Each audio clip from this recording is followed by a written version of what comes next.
Olivier est diagnostiqueur immobilier. Ce matin, c'est dans un quartier résidentiel de Bordeaux qu'il vient examiner une maison qui doit bientôt être vendue. Aujourd'hui, pas question de vendre un bien immobilier sans qu'il n'y ait eu auparavant toute une batterie de diagnostics. Déjà, on est dans une maison qui est très ancienne, qui ne semble pas avoir été rénovée dans les 30 dernières années. Donc on a un matériel qui sera sensiblement ancien en ce qui concerne le gaz et l'électricité. On voit qu'on n'a déjà pas trop d'isolation pour le diagnostic de performance énergétique. Je commence à appréhender le bien dans son ensemble en fait.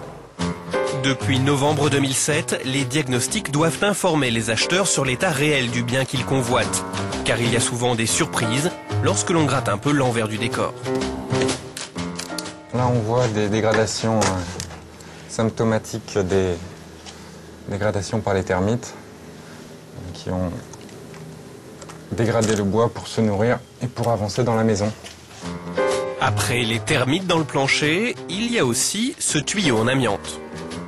Ce matériau devra être repéré, mentionné dans le rapport, afin que l'acquéreur soit prévenu que dans le bien qu'il achète, il y a un certain nombre de matériaux qui contiennent de l'amiante. Peinture au plomb, électricité hors norme, performance énergétique médiocre de l'habitation. Ici, c'est pas moins de 7 rapports différents qu'Olivier va rédiger. La visite complète va durer presque 3 heures, et cela a un coût. Pour l'ensemble de ces diagnostics, c'est facturé entre 650 et 750 euros.